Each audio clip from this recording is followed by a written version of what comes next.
Herzlich willkommen zur zweiten Etappe vom Südkurs meiner 100-Schlösser-Route durchs Münsterland. Mein Name ist Alexander. Ich fahre heute vom Schloss Senden nach Lüdinghausen, von dort zum Schloss Nordkirchen und dann nach Triensteinfurt. Und ich freue mich, dass du dabei bist. Ich habe gestern die erste Etappe vom Südkurs hier am Schloss Senden beendet und bin dann nach Hause gefahren.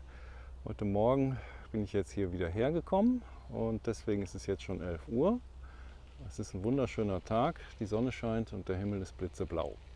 Die erste Etappe ging von Münster über Havigsbeck und Billerbeck und Notthulen hier nach Senden. Ich schätze mal, dass es so ungefähr 70 Kilometer waren. Und jetzt geht es als erstes mal zum Kanal. Und von da geht es weiter nach Lüdinghausen. Und hier jetzt noch mal ein Blick in den Schlosshof. Es scheint frisch renoviert zu sein. Sehr schön. Der Kanal ist gar nicht weit weg und hier ist nochmal das Schloss. Hier haben wir jetzt auch schon das erste Schild, Lüdinghausen, 14 Kilometer entfernt. Das ist der Dortmund-Ems-Kanal und an dem entlang kann man bis an die Nordsee und weiter bis nach Norderney fahren. Das habe ich auch schon gemacht, sehr schön. Das ist eine der ersten Radreisen, die ich von Münster aus unternommen habe. Ja, und die 100-Schlösser-Route verlässt den Kanal jetzt. Es geht über die Brücke da drüben. Ich überquere jetzt die alte Fahrt vom Dortmund-Ems-Kanal. So sah der früher aus. Der musste dann verbreitert werden und dann haben sie ihn gleich verlegt. Die 100-Schlösser-Route führt an 100 Bauwerken und Kulturdenkmälern entlang durchs Münsterland. Die ist in 4 Kurse aufgeteilt. Ich fahre im Moment den Südkurs und der ist 210 Kilometer lang. Es geht sehr viel über solche kleinen Teerstraßen durch die Parklandschaft des Münsterlandes. Es wird sehr viel Mais angebaut, aber auch Weizen und Wintergerste. Aber die sind jetzt im September schon abgeerntet. Ja, hier haben wir mal eine alte landwirtschaftliche Maschine. Ich weiß nicht, was damit gemacht wurde, vielleicht gedroschen. Und viele Landwirte haben auch Pferdeställe und Reithallen und verdienen sich damit ein Zubrot. Der Reitsport ist hier sehr beliebt im Münsterland.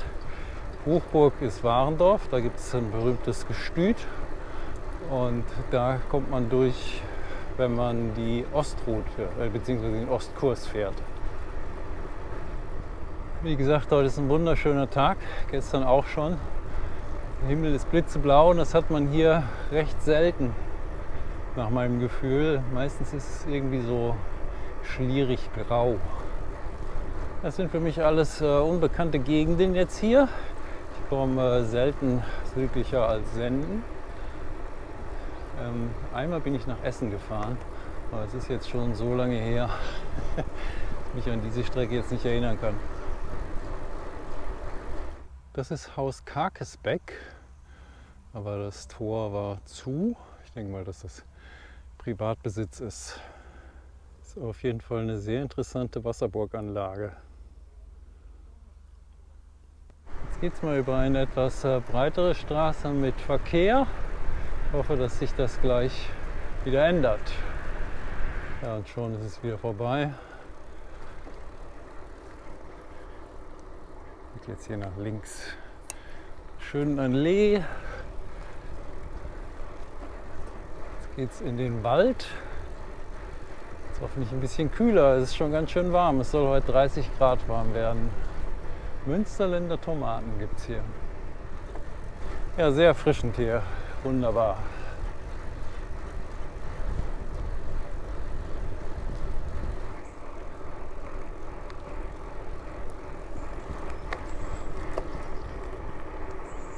Ich bin jetzt kurz vor Lüdinghausen und komme jetzt zur Burg Fischering. Ja, das ist doch mal eine Burg. Sagenhaft.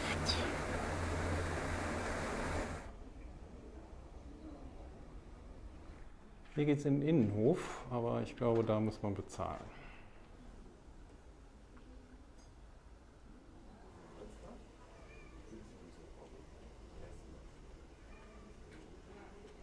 Hier im Vorhof gibt es ein Café, da gibt es Torten und Feingebäck.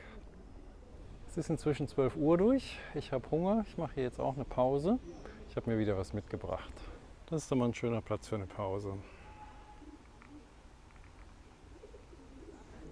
Ich habe jetzt was gegessen und jetzt gibt es Nachtisch. Das war ein super lecker Kuchen und ich bin jetzt nochmal um die Burg rumgefahren. Die ist im 13. Jahrhundert vom Bischof von Münster gegründet worden als Trutzburg, um hier zwei aufmüpfige Brüder in Schach zu halten. Und dann ist es irgendwann in den Besitz der Droste von Fischering übergegangen und die besitzen das heute noch. Allerdings hat es, glaube ich, 1970 der Landkreis Lüdinghausen gepachtet. Da ist jetzt, glaube ich, das Münsterlandmuseum drin und es finden hier Kulturveranstaltungen statt. Gar nicht weit von der Burg Fischering entfernt, da liegt die Burg Lüdinghausen.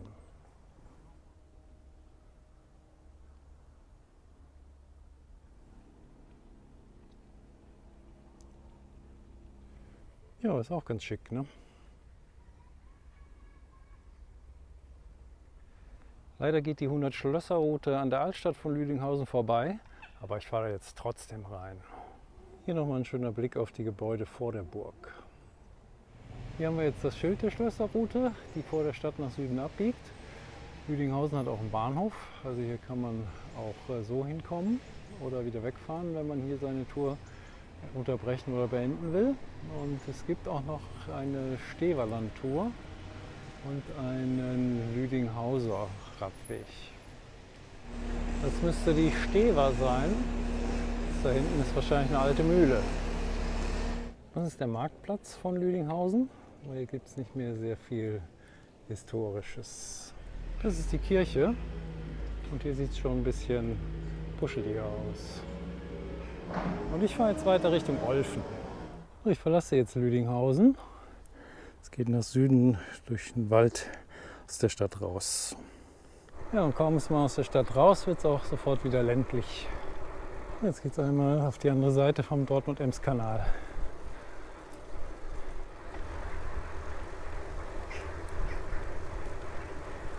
Wunderschöne Alleen hier. Erinnert mich ein bisschen an Ostpreußen. Es ist ja nun schon wieder über einen Monat her, dass ich von meiner Radtour durchs Baltikum nach Helsinki über Schweden und Dänemark wieder zurückgekommen bin.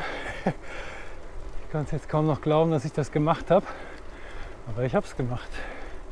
Es gibt Videobeweise davon.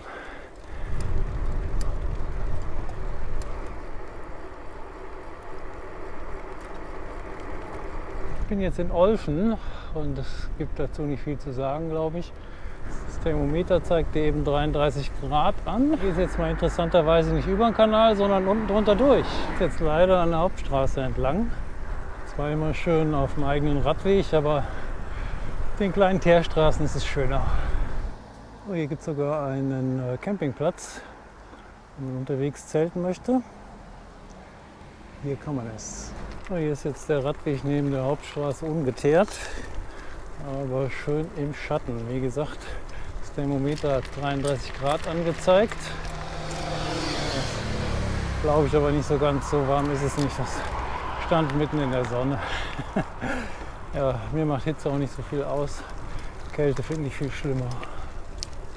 Und nach Selm, das liegt nicht mehr im Regierungsbezirk Münster. Ich habe jetzt hier keine Karte. Ich bin jetzt aus Selm raus, habe aber immer noch keine Karte. Ich habe es gewusst, dass ich aus dem Regierungsbezirk Münster rausfahren muss. Hätte ich mir eine runtergeladen. Ja, das ist doch mal ein wunderschöner Blick hier. Nach Nordkirchen sind es jetzt noch 6,4 Kilometer. Hier hat jemand eine wunderschöne Blumenwiese angelegt. Freuen sich die Insekten. Und es geht jetzt hier lang. Wunderschön hier. Und jetzt kommt auch ein bisschen Gegenwind auf. Ist aber sehr angenehm bei den Temperaturen. Bremst ein bisschen ab. Dann kann ich die Landschaft auch genießen. Oh, ich glaube, ich bin zurück im Regierungsbezirk Münster. Die Straßen werden gleich wieder besser. Die Bäume bunter. Und ich habe wieder Karte. Oh, wie ein großer Park hier.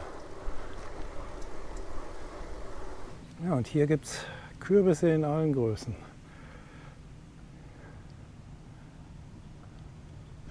Da wird der Mist aufs abgeerntete Feld ausgefahren. Jetzt habe ich eine Abzweigung verpasst. Jetzt bin ich schon fast in Nordkirchen. Da ist eine Mühle, die hätte ich sonst nicht gesehen. So, jetzt bin ich auf dem richtigen Weg und der führt direkt zum Schloss Nordkirchen. Ich nähere mich dem Schloss Nordkirchen.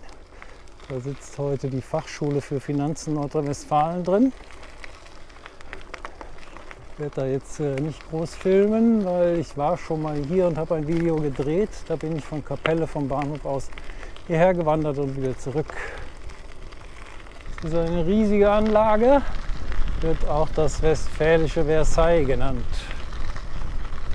Ja, schon schick so ein Schloss. Aber wer putzt alle die Fenster? Ja, von hier sieht es auch sehr schön aus. Der Park ist eigentlich das Schönste, finde ich.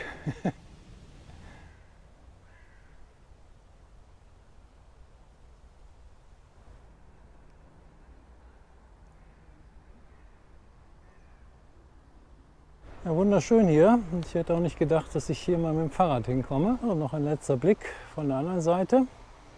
Jetzt geht es weiter Richtung Kapelle. Wie gesagt, ich bin damals vom Bahnhof Kapelle hier hingewandert und wieder zurück. Das ist ein schöner Rundweg, den man mal machen kann. Es ist inzwischen fast 4 Uhr. Ich bin in Kapelle angekommen und das ist die Kirche. So, da drüben liegt der Bahnhof Kapelle an der Strecke Dortmund-Münster. Und von hier kann man eben nach Münster zurückfahren, wenn man möchte. Aber die Züge fahren nur einmal in der Stunde. Ich habe den jetzt gerade verpasst, aber ich wollte ihn noch gar nicht nehmen, sondern ich wollte bis nach Dren-Steinfurt fahren. Da fahren sie ein bisschen öfter. Es ist inzwischen 3:45. Bis Dren-Steinfurt ist es jetzt noch ein Stück. Aber das ist dann morgen der bessere Punkt, um wieder in die Strecke einzusteigen. Ich habe jetzt auch noch gar keine Lust aufzuhören. Ist noch so schön. Da kann man jetzt die Türme von Schloss Westerwinkel sehen. Ich weiß nicht, inwieweit ich da rankomme, deswegen filme ich schon mal von hier. Es ist in Privatbesitz, beziehungsweise hier ist ein Golfplatz drumherum.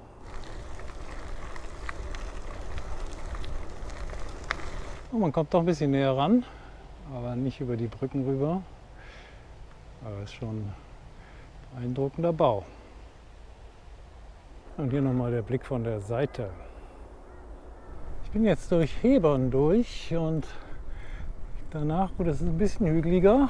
Man hat jetzt auch mal Aussicht. Also langsam steht die Sonne auch ein bisschen tiefer und das Licht wird anders. Sehr schön.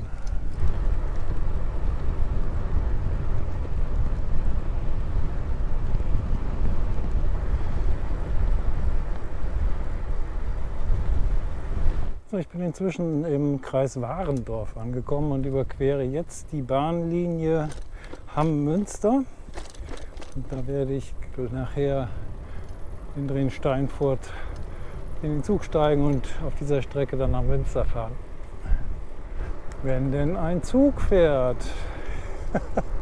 Ja, habe ich ja schon erzählt, dass ich, als ich aus dem Baltikum und Skandinavien zurückkam und ich in Lübeck in den Zug gestiegen bin, musste ich in Osnabrück wieder raus, weil die Strecke gesperrt war zwischen Osnabrück und Münster. Und dann musste ich die letzten 60 Kilometer durch den Regen nach Hause fahren. Man weiß es nie.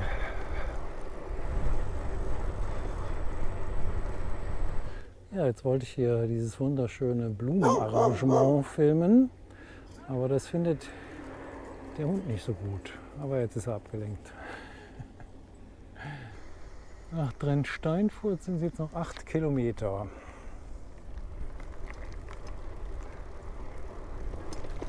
Und es ist inzwischen 5 Uhr.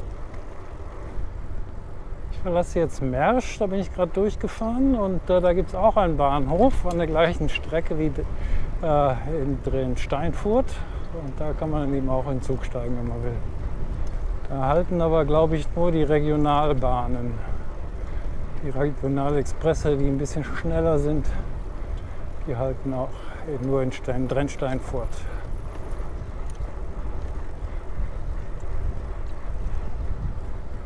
Ich komme jetzt nach Drensteinfurt und hier geht jetzt gleich die zweite Etappe von meinem Südkurs der 100-Schlösser-Route zu Ende. Ich fahre jetzt noch bis zum Bahnhof und fahre dann nach Hause mit dem Zug und steige dann beim nächsten Mal hier wieder ein. Oh, da kommt der Bahnhof. Im nächsten Video geht es dann von Drensteinfurt über Ascheberg, Albersloh und Alverskirchen zurück nach Münster. Und wenn du wissen willst, was ich da dann alles sehe und erlebe, dann abonniere jetzt den Kanal und schalte auch das nächste Mal wieder ein, wenn es heißt, ich kam, ich sah, ich filmte. Tschüss!